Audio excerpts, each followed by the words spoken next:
All right, terrific. Then make some noise for your host of Wrong Answers Only, Chris Duffy. Hello! Hi, everybody. Thanks so much for being here. Woo, woo. Wow. Could people have been more excited for learning something? I am fired up. Okay, thanks, everybody, for being here. I am your host, Chris Duffy, and this is Wrong Answers Only Live.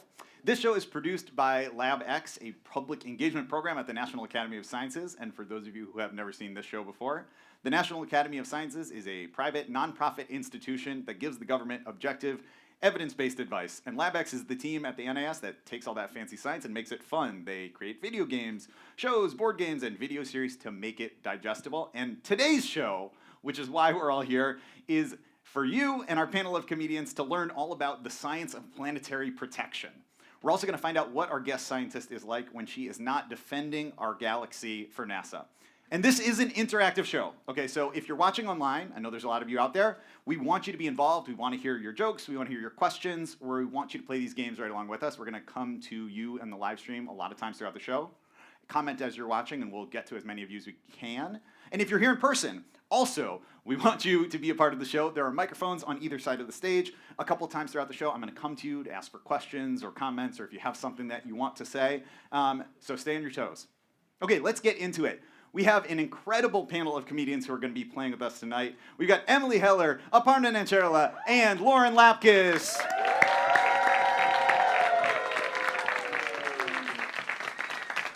All right.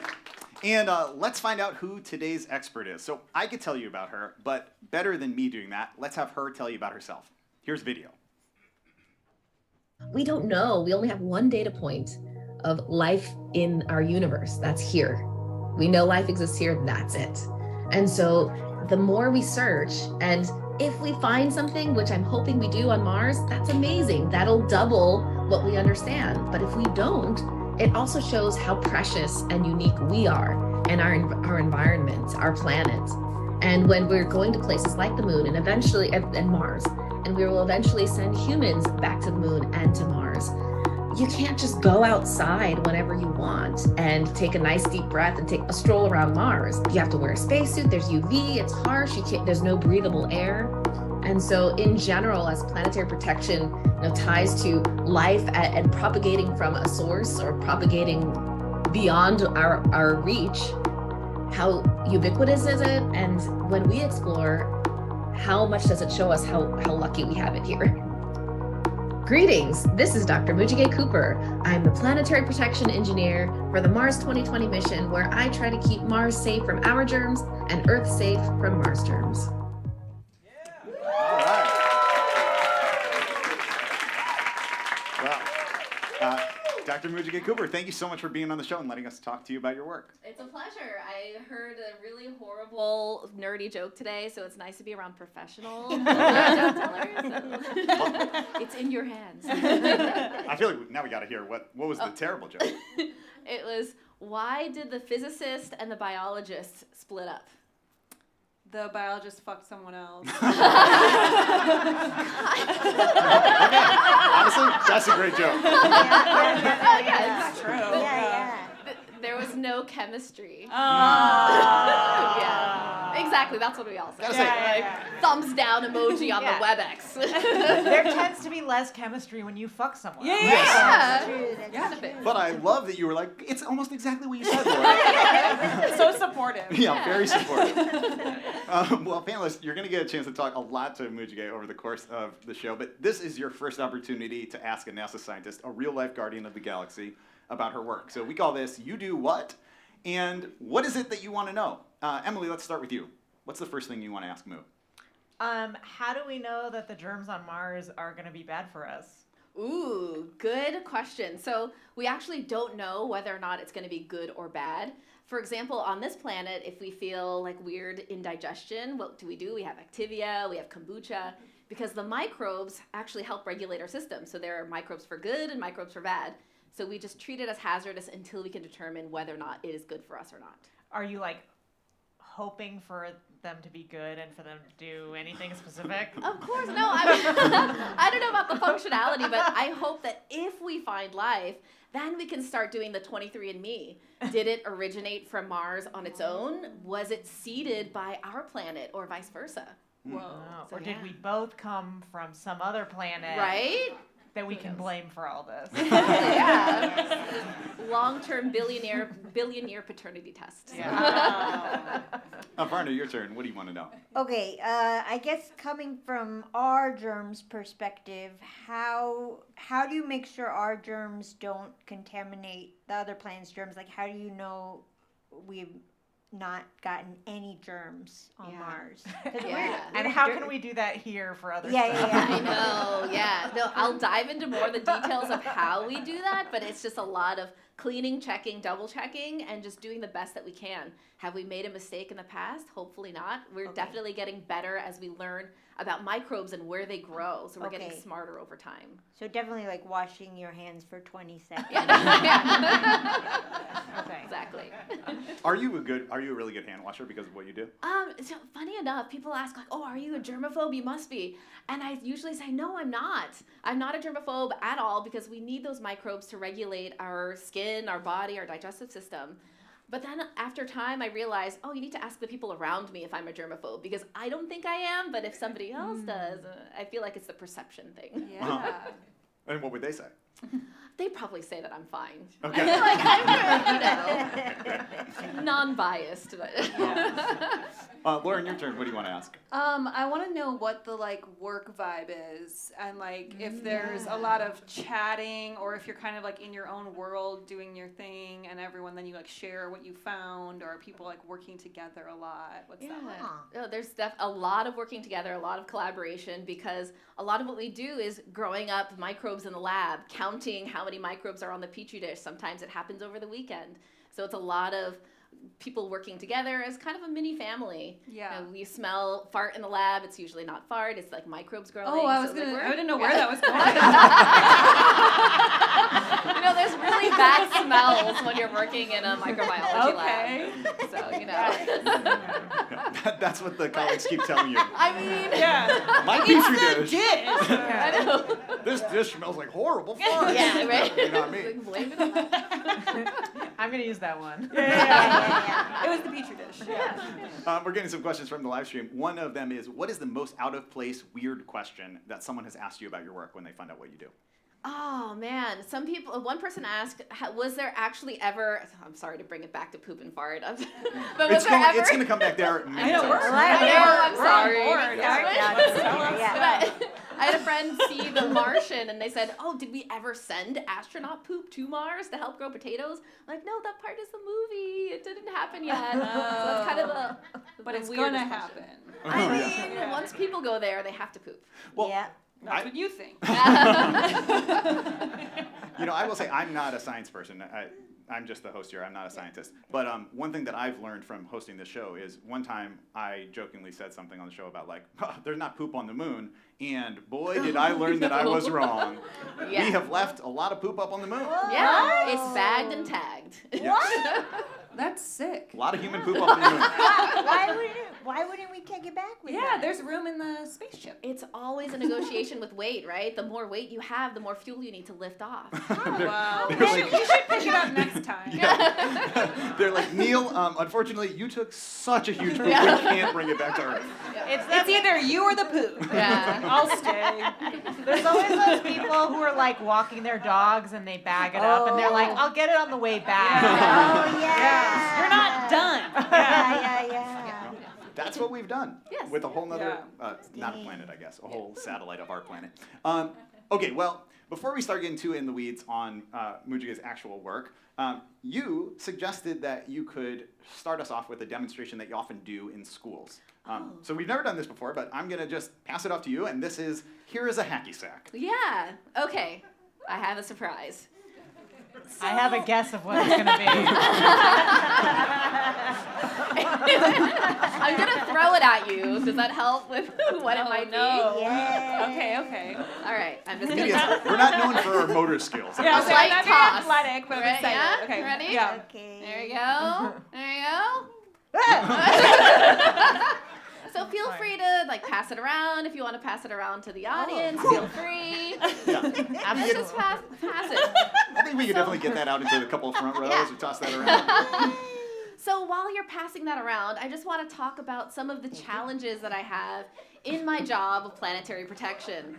Right? There's a lot of times we have to meticulously clean the spacecraft. We have to make sure that the germs that are on there are at a low enough quantity that it doesn't hitch a ride on the spacecraft and go to Mars or go to places with potential life that we care about. And so it's my job to protect Mars, the moon, not the moon.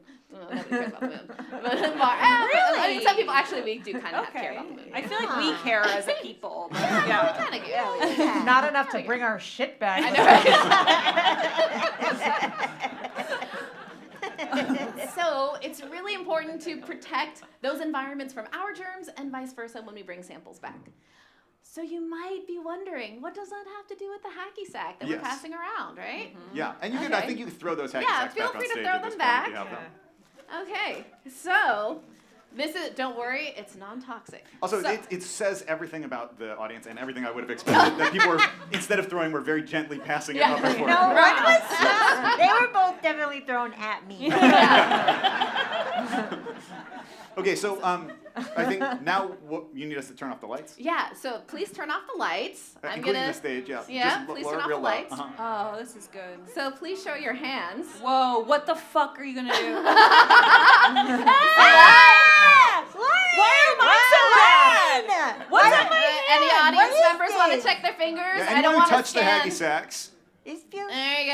Yeah, That's a black contaminated. light now. Contaminated. It's I a thought black it light. was like something I did. Okay. You haven't I washed think your we can have the hands lights back for on. Yeah. So I'm not going to scan weird places because I don't know what else you Uh-oh. touched. But the reason why this hacky sack is so important, it kind of represents the spacecraft. And it represents the things around the spacecraft. A lot of times before we touch, imagine this MacBook Pro here is the rover. Before we touch it, we have to clean the surface that it's sitting on. We have to make sure that it's free of microbes and that our hands are clean, they're gloved. Because the number one way of contaminating the spacecraft is contact transfer. So like passing the hacky sack from person to person. Was there something on that? On the hacky sack? Yeah. Yeah, so it's a non-toxic powder used for children to show them how to wash their hands. Oh, So I learned when you something today. Yeah. Okay. So when you go home and you wash your hands, and if you have a black light, you can see how well you did. Now, I'm just guessing that many people don't have a Yeah. black light at home. But Oh, really? I feel Unless you're like that's a Room Raiders fan. Yeah. I mean, this was, to be clear, this was your personal black light. This is my personal black light. Whoa. Yeah. Okay. Just But for I'm like, not a germaphobe. yeah.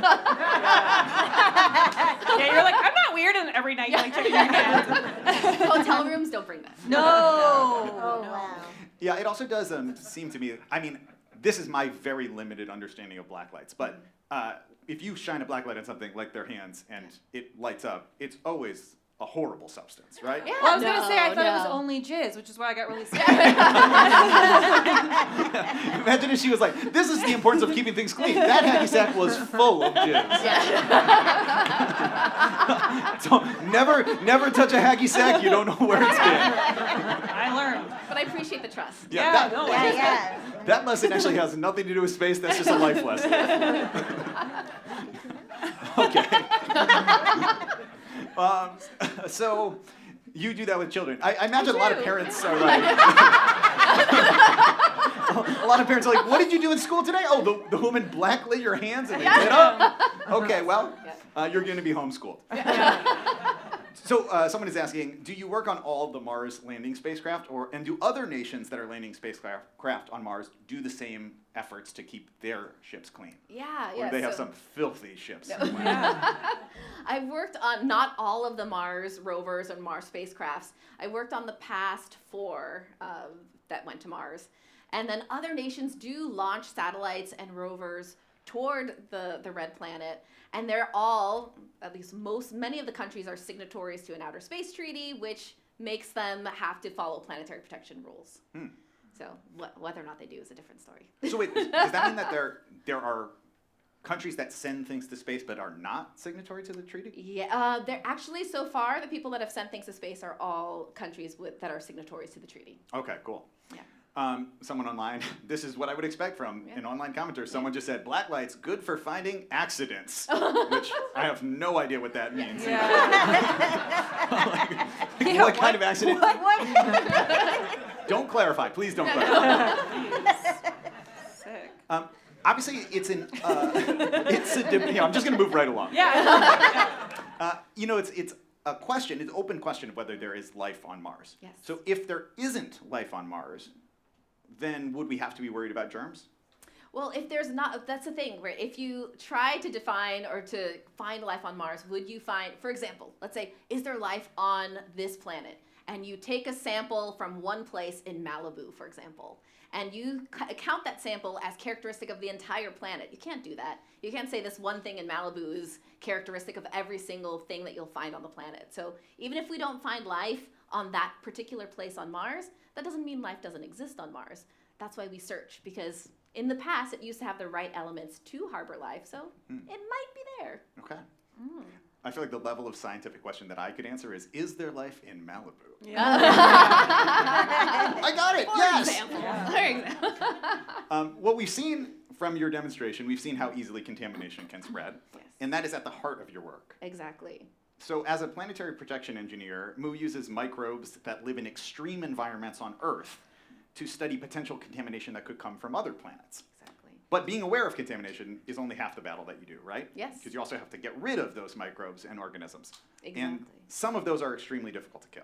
Absolutely, yeah. In fact, there are microbes that you can find all over our planet that adapt to the right conditions depending on the extreme environment that they face. So in this game, panelists, we're going to show you an organism and where it lives, and you have to guess what its superpower is. This is around the world in 80 microbes. Okay, so we actually only have 4 that you're going to be guessing. I don't know why we called it 80. Desperate for a pun. Yeah. Okay, panelists, this is this first microbe. This image. This microbe is a microbe that is found on the Titanic's wreck. Can any of you guess what superpower this microbe that lives on the Titanic has? It like destroys the heart of the ocean necklace. Yes. I was gonna say it draws naked women. Yes. It's the only microbe that can draw me like one of your French girls. Aparna? I was gonna say its acting prowess is better than that of Billy Zane. Wow. Honestly, how dare you come for Billy Zane? Yeah. Billy Zane is in the live stream right now. He just commented, ouch, Billy Zane. He signed it, Billy Zane.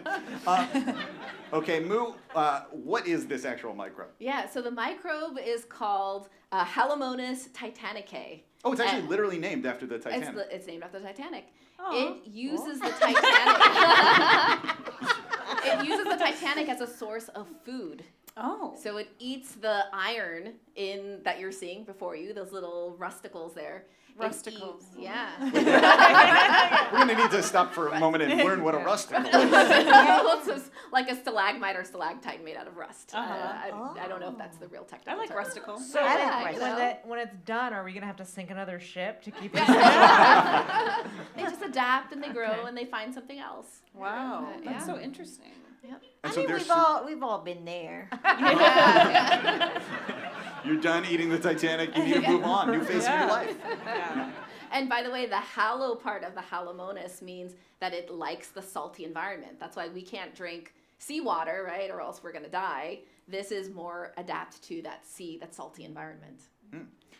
Okay, this next organism, this next one is found in Antarctica. What is its superpower? I already saw you had some visceral reactions. Yeah, just well, by it's the like disgusting. I feel like, I mean, it has something to do with tarantula, obviously. Emily,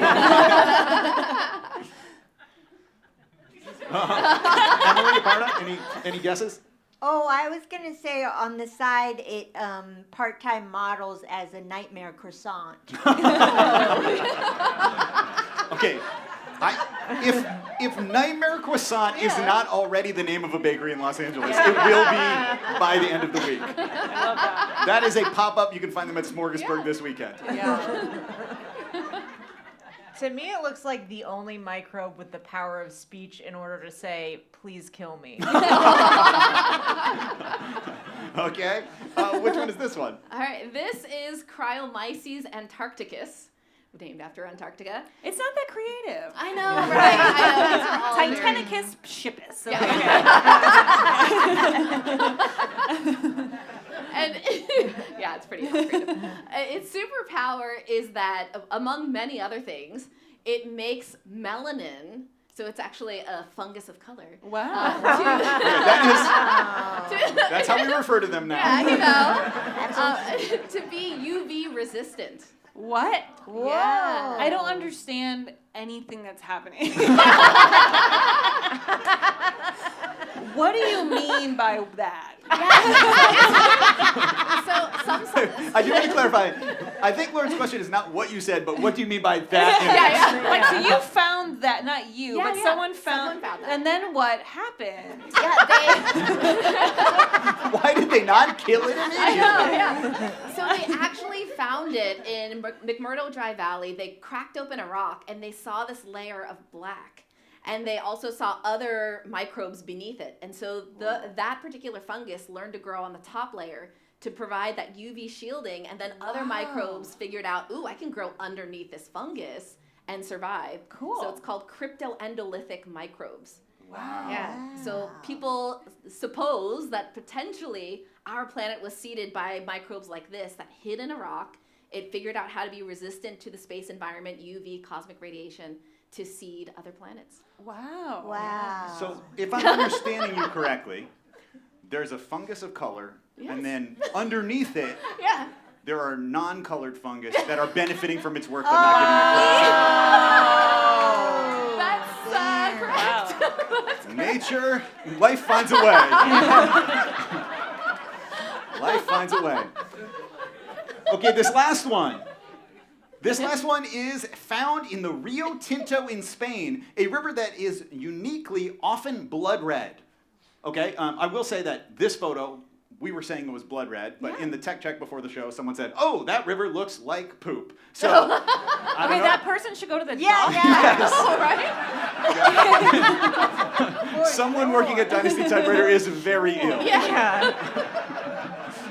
So, what is the superpower of the organism that lives in this river? What do you think that would be? Ooh. I don't know, just like it's like totally comfortable watching scary movies. It doesn't get like freaked out at all. Yeah. Unfazed by blood. Yeah. I'm not sure what its superpower is, but I just pictured like 8 women being like,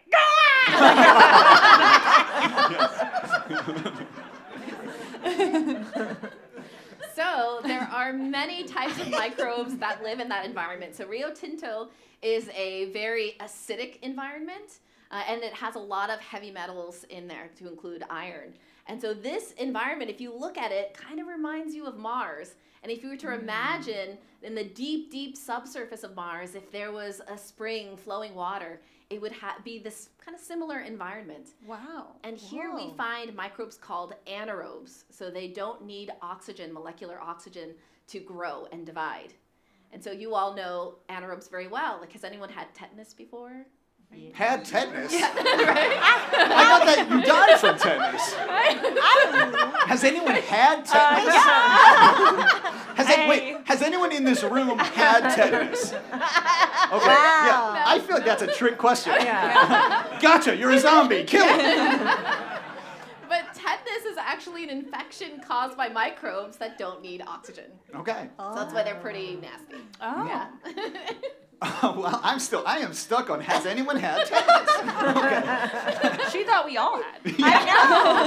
Have you had tetanus? I have not. Okay. No, I have not. Fuck.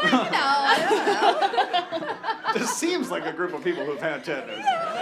Currently in the throes of tetanus. Yeah. Is that even a thing? I don't know. I'm sure someone in the live stream will comment on that soon.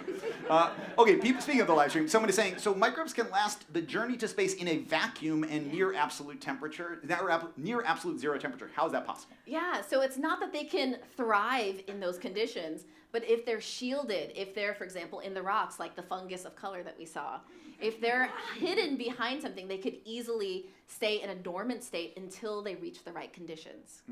So it's not that they can thrive in that environment.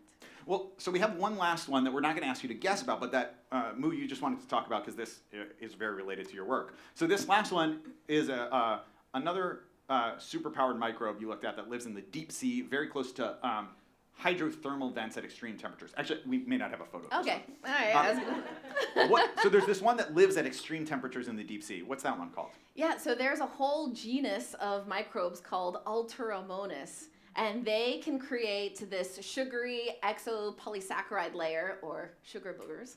I'm just gonna, just like, because that's what boogers are. It's like a polysaccharide chain. Wait, that's what boogers are made of sugar? Yeah, well, I haven't tasted them since I was like a kid, but I don't know. They're a little salty. I also haven't tasted them since I was a kid.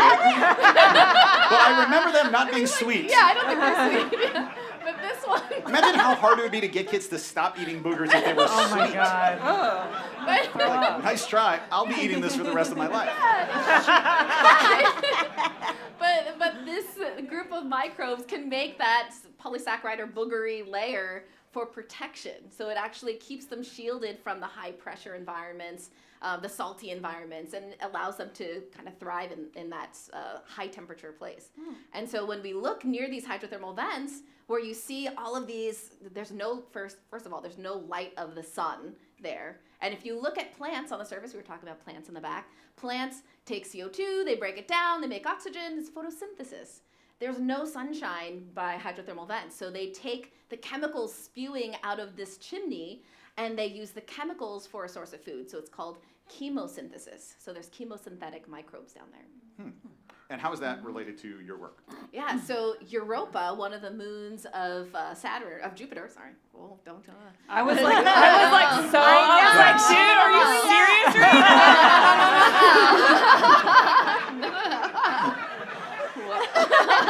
One of the moons of Jupiter. The scientists believe that there are a bunch of hydrothermal vents in the subsurface under that thick layer of ice. So you can imagine if we have life teeming on the bottom of our oceans near these hydrothermal vents, there could possibly be a bunch of life hidden away from us on this icy moon. Wow.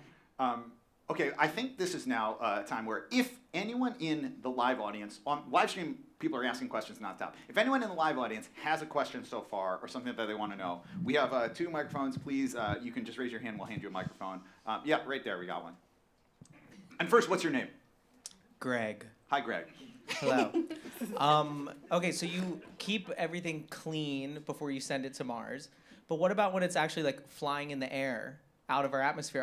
Are there microbes in the atmosphere? Oh, there are so many microbes in the atmosphere. But as it's flying through the air, if you imagine the playback of the launch happening, the spacecraft it's kind of like a Russian nesting doll. The rover is in an aeroshell. That aeroshell is in the fairing of the rocket. So as it launches, it's still protected by the fairing. Eventually the fairing splits apart and then the outside of the egg is revealed. It stays in that fashion until it gets to Mars, and then that egg cracks, that aeroshell cracks, and then it exposes the spacecraft. Whoa. Okay. But it's, a lot of coordination. You got one right over there? Hand that. What's your name? Emily. Hi, Emily. Hi. So you're talking about like cleaning, and I'm just wondering, how do you clean it? Is like Lysol wipes? Great question. Yeah. So the majority of the spacecraft actually experienced the high temperature bakeout. So it's nothing Okay, that... yeah, hell yeah. 420. Yeah. Oh, it's LA. We've had a lot of high temperature bakeouts today. I did not think that had a different meaning. Okay. The live stream's going wild. So it was exposed to high temperatures and for long durations of time.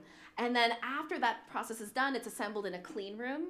and that minimizes the amount of microbes that could recontaminate the spacecraft. And then we spot check, we clean it with isopropyl alcohol, the same thing you all have been doing during the pandemic. Right now, if you wipe it down with 70% isopropyl alcohol, that's the exact same thing we do in the spacecraft assembly facility. Yeah. Okay, I have one last question. If we have another audience question? Yeah.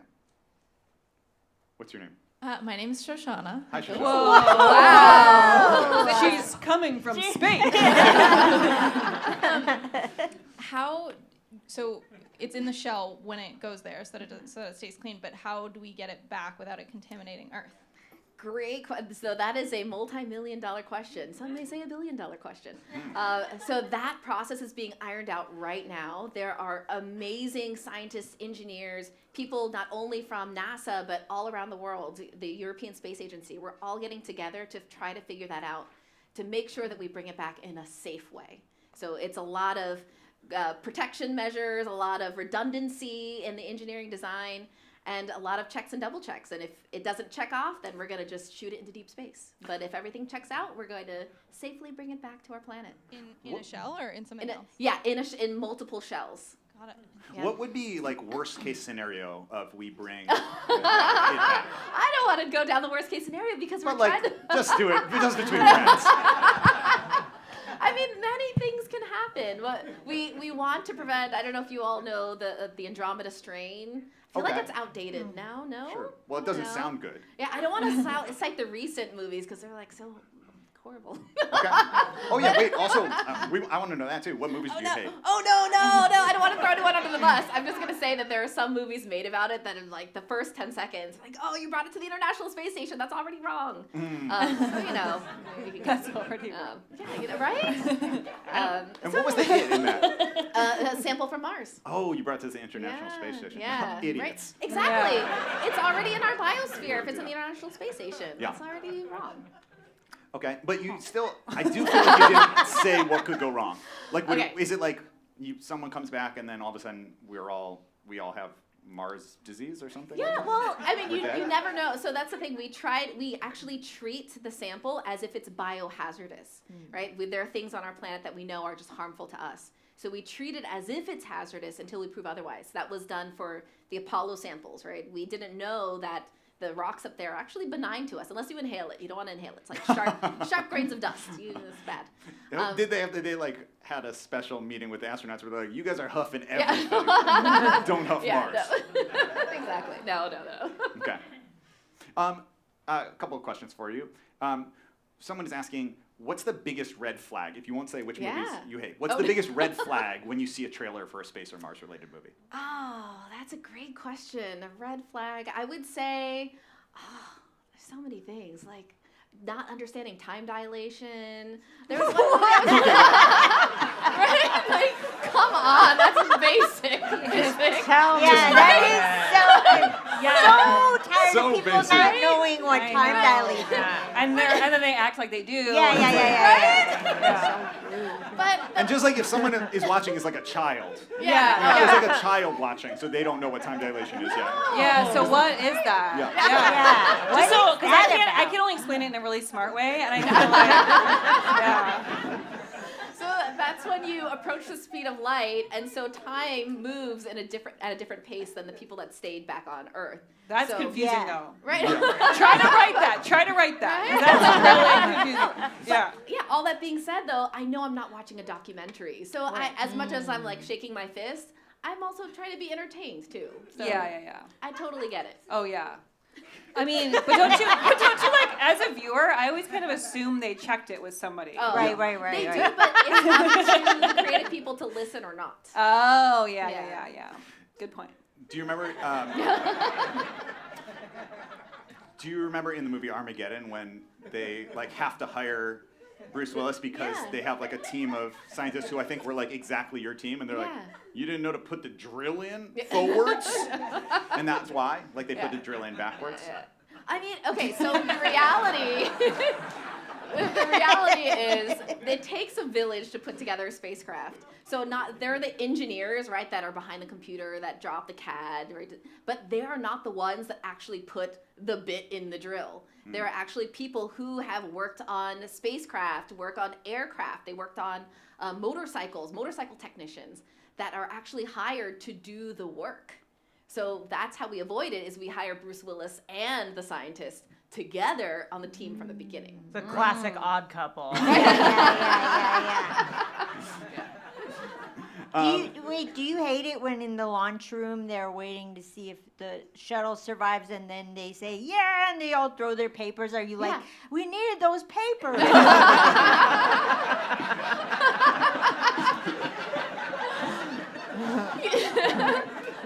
I mean, usually by the time they throw them, it's like we don't need them anymore. I feel like we've been doing this for long enough that they hand out throwing paper. It's like a big confetti. Giant Have fun.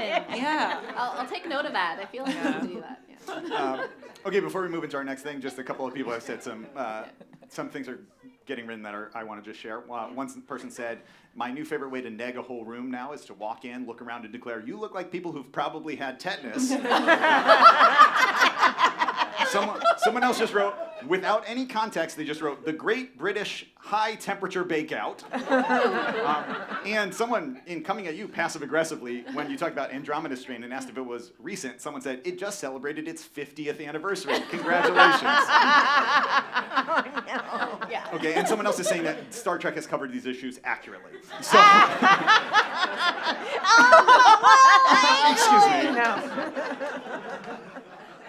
So, Moo, we've heard a lot about your research now and your life in science, but let's take a minute to hear what you're like as a person, not just the scientist. So let's learn about you in life outside of the lab. So first of all, before we get into what we're going to talk about, how do you feel like you do on the work-life balance? Work-life balance, I say I'm a solid 7 out of 10. Okay. That's pretty good. I have friends here that are like, no. Oh yeah, if you're one of Moo-ji-gae's close personal friends and you would like to refute anything, we would love for that to happen. How often does she wash her hands? Too much. We got it too much. Okay, actually, can we get the microphone? What is your name? Stephanie. Can we give Stephanie a microphone for a second? Yes. Okay. Stephanie, so you said you think that Moo-ji-gae washes her hands too much. I mean... now that you have a microphone. An above average amount. Wow. And how would you say she is at work-life balance? This is someone who knows you, right? I would love if it was just someone in the front row who was claiming to know me. I mean, I think she's the best wedding guest we had. Okay. Whoa. Period. Subtle drop that she had a wedding. Don't worry about it. In case you're on the live stream and you want to get with me, I'm taken. My sister, can I say this publicly? You're literally the one who knows what you're going to say. I absolutely have no clue what you're going to say. It's fine. Perfect. You She can. said it's fine. You're allowed. At our wedding, she did provide all the alcohol, first of all. Oh, and wow. second of all, she did shout throughout the evening, I'm a rocket scientist! You have earned that. Tell her. This is how you can tell that I was 10 sheets to the wind, because that's my biggest pet peeve. If somebody says they're a rocket scientist and they didn't work on mission design and navigation and turning out the actual rockets, then they're not rocket scientists. Was there someone at the wedding who was claiming to be a rocket scientist who wasn't? And you were just like, no, I'm a rocket scientist. Maybe. You don't remember. I actually don't. Also, truly, you live one of the only lives where that could be a recurrent pet peeve. Yeah.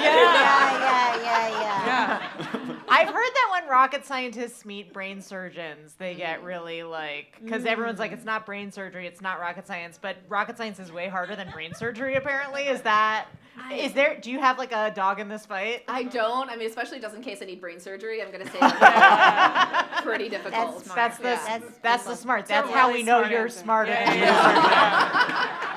You passed. Thinking ahead. Well, I think we already got a little bit of a taste of what you're like outside of the lab, which is great. But before we did the show, when we were doing the pre-interview to kind of do the research for this, I asked you if there was anything that you do for fun, and you gave us such a great response that I don't even want to just repeat it. I think we should just show the clip since we were recording. So this is your response when I asked, do you do anything for fun that isn't science related? Let's see what else I do. I run a lot of athletics. I work out. Do ballet for adults, like not adult ballet, but ballet for adults that didn't do it as kids. Like, oh, I do adult ballet. And after a while, someone's like, oh, adult ballet, you're doing like no, it's just a bunch of people that are adults who are deficient.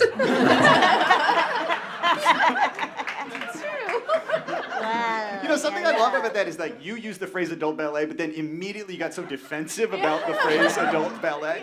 I guess I'm just curious, for you all, like, if you heard adult ballet, does that conjure something for any of you? Because to me, it did. I would What does it conjure? For me, nothing. I was thinking what you were thinking, but you seem to think it was something else. Just like naked or what? Yeah. No, see, for me, I just immediately, maybe I'm just like not horny enough, but I just immediately pictured like out of shape adults. That's doing what that. I pictured, yeah. Yeah. You seem to think it was definitely the horny version. Yeah. But I haven't heard of the horny version, so now that I've heard of it, I'll think of it next time. Oh, you do adult ballet. Yeah. I got it. Well, other than adult ballet, or including adult ballet, do you have any questions about Moo's personal life that you would like to ask?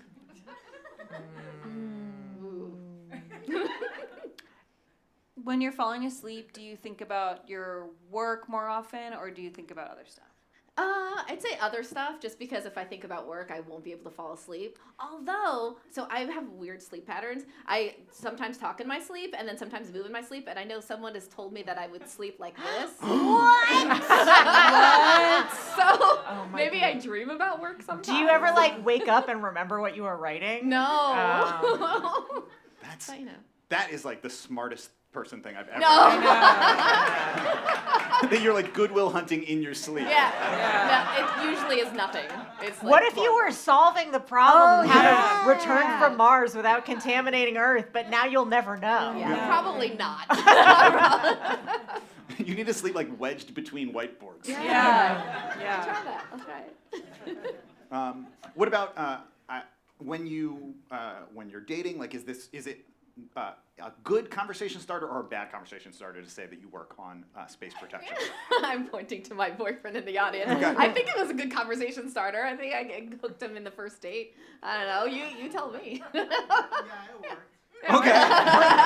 For the live stream, he said, yeah, it worked. I have an invasive follow-up question. Was it a deal breaker when he didn't know what time dilation was? You know, nobody's perfect. And he kind of actually got time dilation, which was pretty good. Yeah. He understood. Okay, great. Well, I understand it now. Yeah. It's like, of course that's what it is. Yeah. Well, I sense that it might be time for us to move from your personal life back into professional. Yeah. Open book. I have more questions. Okay, yeah. One more. Let's get one more. Okay. No, I don't want to cry. Can you cook? Most would say yes. Yeah. Yeah. Mostly Korean food. Oh, nice. Yeah, half Korean. Any Korean people in the audience? Ooh, 안녕하세요. 이름이 Moo-ji-gae. What's your favorite Korean dish to cook? Ooh, I'd say kalbi, which is because it comes pre-marinated. Okay. And I just throw it on the grill, so it's like no skills involved. That's great. Okay, well, our next game, we're going to turn to our panelists and see what they think life on other planets looks like. So this last game is called...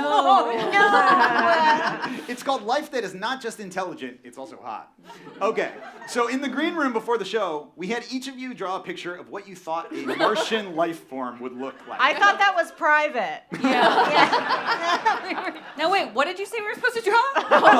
A Martian life form. That's not what I heard. Not we what were I told was what life on told. Mars looked like. Yeah. Okay, I legitimately don't understand the difference between what I said and what you said. Martian life form would be. Oh, okay. You'll understand when you see what. It will all become clear soon. The wording is important. Truly very excited. Now, even more excited. Okay, so we're going to have each of you present your drawings to Dr. Cooper, and then, Moo, you're going to evaluate whose is most likely to be true. And it seems like we may be evaluating on separate scales based on life forms or life on Mars. Okay.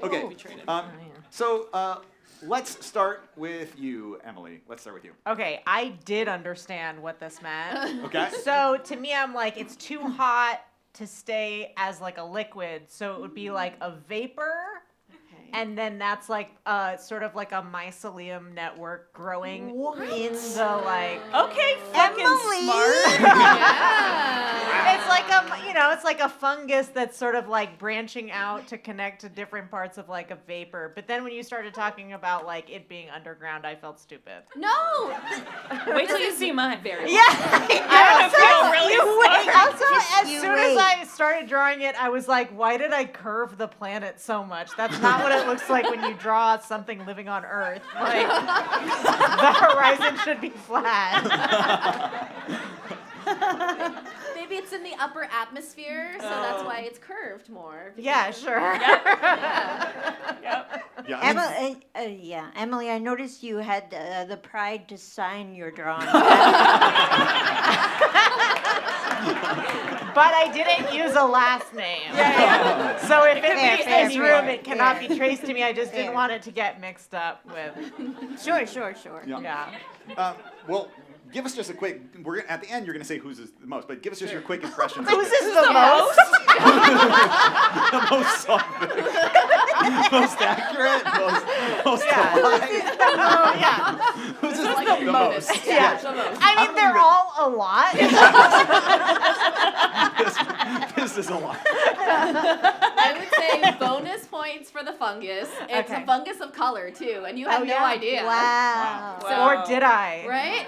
Exactly. See, you were low-key an expert the whole time. That is what an ally looks like. Yeah, and it looks like it's in the upper atmosphere, which is why it needs that pigmentation to survive the harsh UV. So Yeah. I was thinking about all of that. Yeah. Oh my gosh. So pretty solid. Okay, well, a part of the bar has been set high. Let's go and see yours. Just keep lowering it. Okay. Hi, guys. Wait, yours is so good. Wait until you hear my explanation. It's a quilt. No, I was kind of like, okay, you give an artist a prompt, they're gonna dispose of it immediately. So I just started sort of drawing where the muse took me, and first I drew the circles, and these I refer to as sentient pools. And then the cards kind of showed up and had something to say. The cards? They're cards? I don't know. I guess they're cards. And then the last guys to set the scene, I refer to as boobots. Cool. They look like the things you cut out of a cello. Yeah. That's where they go, to Mars. Yeah. They get sent straight to So Mars. basically what I was trying to capture was that our conceptions of life are still pretty limited by what we understand in Earth terms, and really maybe we need to be thinking broader and more like what I would draw on my binder in 7th grade. Wow. Yeah.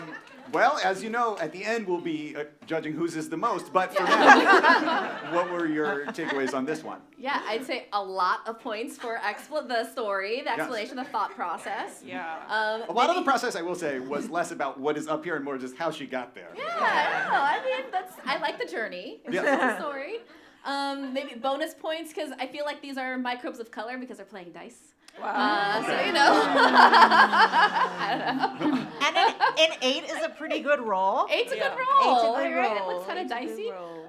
Yeah, it looks like maybe amoebas. So That's why I I'd thought say- it was really smart. Yeah. It looks like microbial life of many types. So Bonus. Okay, so Wow. I know it's my turn. I just want to say like 10 things, but the first thing, the only thing I'm going to say is that the question I heard, draw a picture of life on Mars. Yes. That is, to be fair, that is exactly what you were told. That's what I heard. Yeah. Okay, so let's go now to Lawrence. Okay.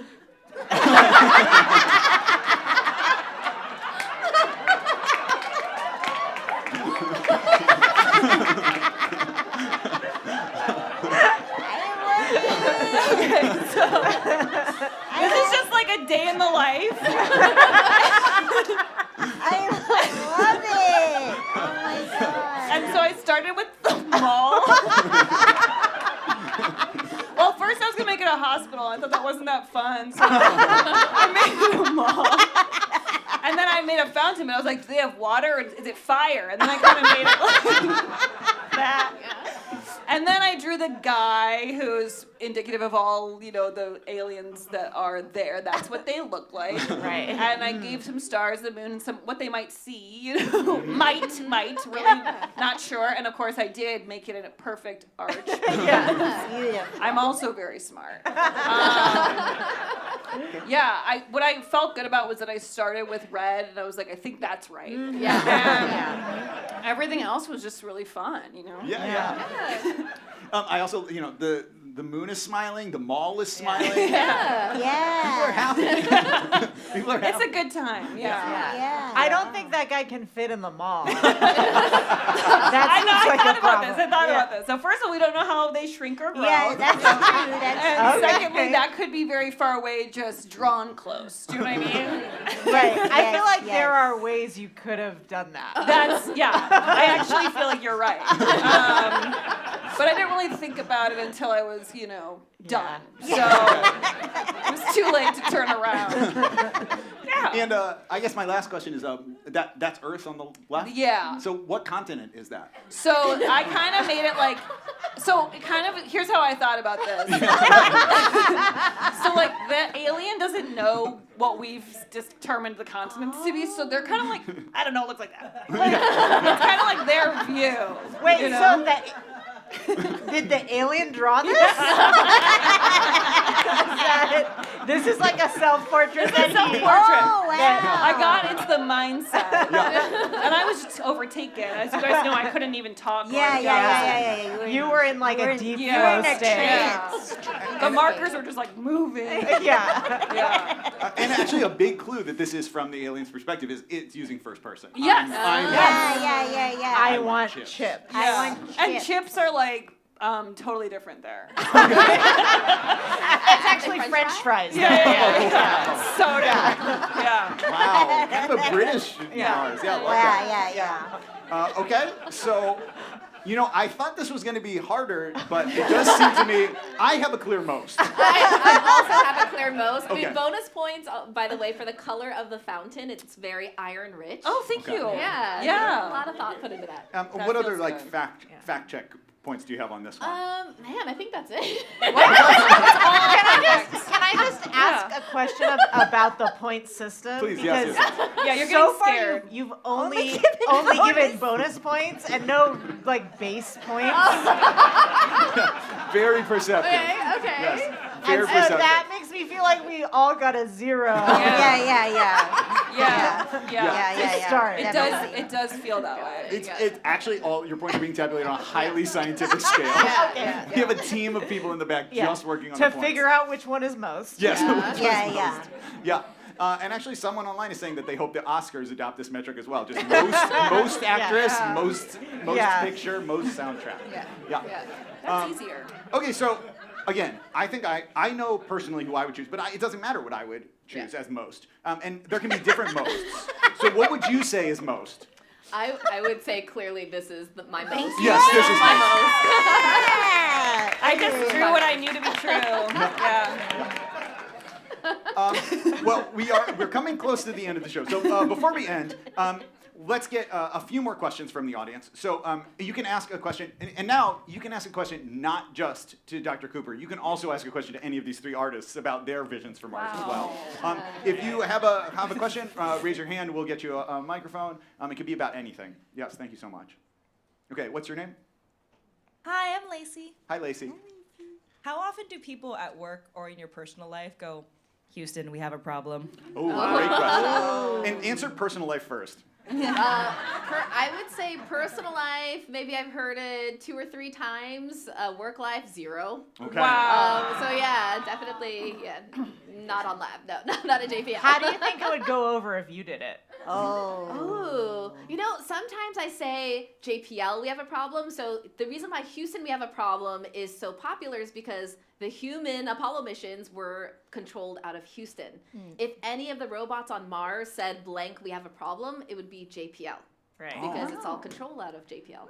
But it would have to be a robot speaking. Exactly. Which they have, some of the drills have different abilities to change frequencies. So a sad story, the Curiosity rover sings happy birthday to itself by shaking the drill at different frequencies. Oh. All alone. That's so sad. So depressed. It's like devastating. Why is it doing that? That's like a Pixar horror movie. Yeah. Does it sing it on horror. its birthday or just every day? No, on its birthday. It's just the thing that's wrong with the robot that we can't fix. Stop. Oh my God. Okay, I think So we have time, dark. time for one more question from the live audience. If you have anything else. Yep, right there. Can you? There's one right here, and then we'll get to that. We'll get you too. Hi, Did I'm you say your name? Margaret. Hi, Margaret. I was wondering if you know any microbes that you think might do really well on Mars. Like, if one did go, who would be the best? Oh, Yeah. that's great. So all of the examples that we showed are all great candidates. Our pictures? Oh, no. I mean, maybe. I mean, like, all of these pictures should be sent to Mars. Yeah. Off of this Earth. Yeah. And then you can be like, is it a picture or a bag of shit? So all of the UV-resistant drawn or pictured microbes, those that can survive in a high acidic, high heavy metal content environment, those are things that we know could potentially adapt to a Martian. Is there like a Titanic on Mars that other one could eat? I feel like that's a movie or something. Yeah. Oh, yeah. That needs to happen. No, not yet. Wow. Okay, one last question from the live stream is, besides your own job, which is obviously the coolest, what other job at NASA JPL would you want to do if you had your pick of any of them? Ooh, it would be, one of the things I tried to do, and I did it for a few years, is work on a sterilization technology to kill any microbes that might come on the capsule that we want to be sterilized. So my whole PhD is in plasma sterilization of spacecraft. So using that, designing it, building it, and actually using it on spacecraft. To me, that sounds so similar to the job that you do. Yeah, it achieves the same end product, but it's more from the engineering perspective. That's like if someone said, if you weren't a comedian, what job would you like to do, Chris? And I said, I'd like to sit in that seat. Yeah. Okay. What job? Can I just ask what job you would do if you did nothing related to this at all? Like, I'd say be a teacher. Yeah. Of adult ballet. that perverted sport. Yeah, that too. No. I'd revamp. Yeah. You don't want to see first position. Well, Moo, we're coming to the end of the show. Thank you so much for being here.